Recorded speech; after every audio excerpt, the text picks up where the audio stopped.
Good morning, second graders. This is the lesson for Wednesday, April 8th. I'm going to begin with Bible. Remember yesterday we read about how Judas Iscariot betrayed Jesus for 30 pieces of silver and Jesus was taken prisoner. We also read about how Peter denied being his disciple 3 different times, and both of those things Jesus had told them they would do. So Jesus is a prisoner right now, and he is going to be put on trial. And that's where we're going to begin reading today in Ergemeyer's Bible storybook. We're reading The Darkest Day in All the World. And it is based on scriptures in all of the Gospels, Matthew, Mark, Luke, and John. As the trial went on, Judas became greatly troubled. He had hoped that Jesus would free himself from his enemies by some miracle. But Jesus was allowing himself to be helpless in their hands. Judas hurried to the chief priests and scribes, saying, "I have sold an innocent man. I have sinned." They looked at him scornfully and asked, "What is that to us? You yourself must answer for your sin."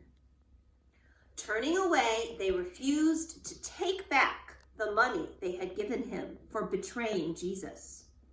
Judas threw it on the floor of the temple and ran out. Finding a lonely place, he hung himself. Soldiers led Jesus before the Roman governor Pilate, who knew nothing about Jesus. Pilate took him into the judgment hall and talked with him.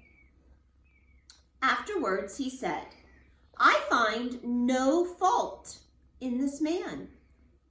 But the leaders stirred up the mob to shout, "Crucify him, crucify him. He stirs up the people throughout the country, even from Galilee."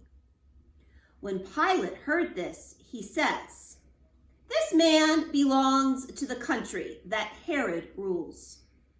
Herod was a son of the king who had tried to kill Jesus when he was a baby. Pilate sent Jesus to Herod at once. When the soldiers brought Jesus bound with chains, Herod was glad.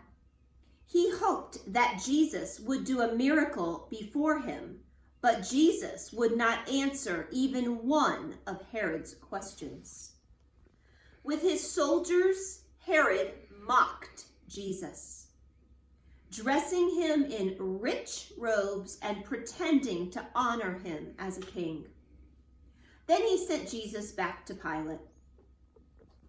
Now Pilate's wife was greatly troubled about Jesus, for that night she had dreamed about him. She pleaded with her husband to set Jesus free, saying, "He is a just man, not worthy of death."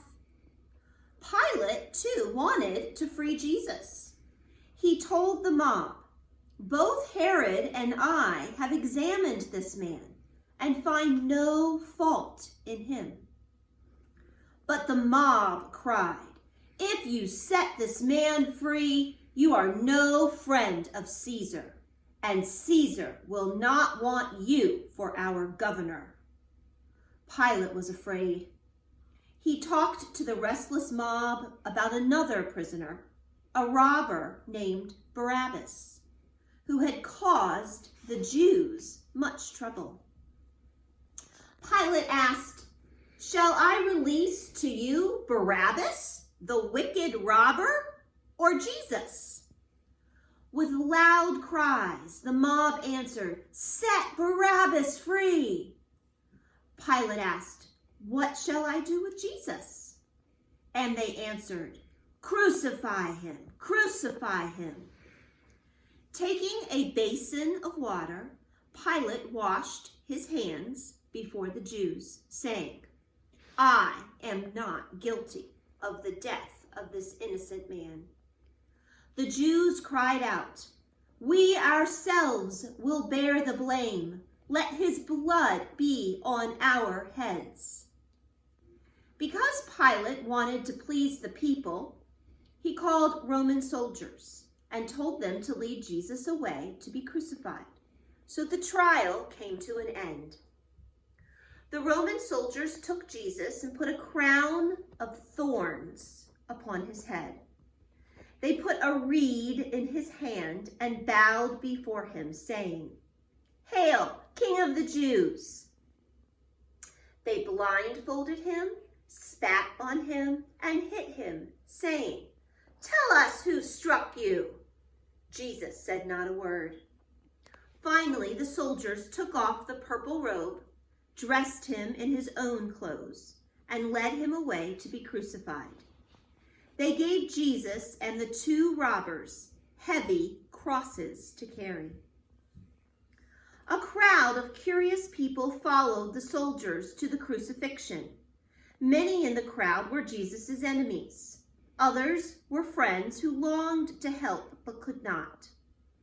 As they went, Jesus fell beneath his heavy cross. The soldiers called a stranger from the crowd to carry the cross. On the hillside of Calvary, the crowd stopped. Soldiers removed the prisoners' clothing and fastened their hands and feet to the crosses. Then they raised the crosses high in the air and planted them firmly in the ground, leaving the prisoners to hang there until they died.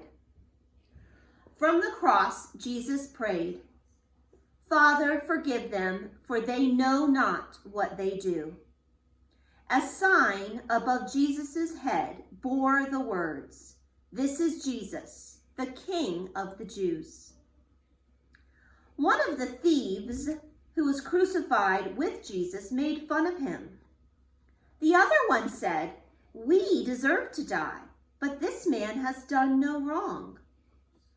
To Jesus, he said, "Lord, remember me when you come into your kingdom." Jesus answered, "Today you shall be with me in paradise." Sorrowing friends were standing at the foot of Jesus' cross. Among them were his mother and John. Jesus asked John to care for Mary. Jesus' enemies also stood around the cross. Some of them said, "If you are the King of the Jews, save yourself." About noon, the sky suddenly grew dark. For 3 hours, the great darkness lasted. Then Jesus cried with a loud voice, saying, "It is finished."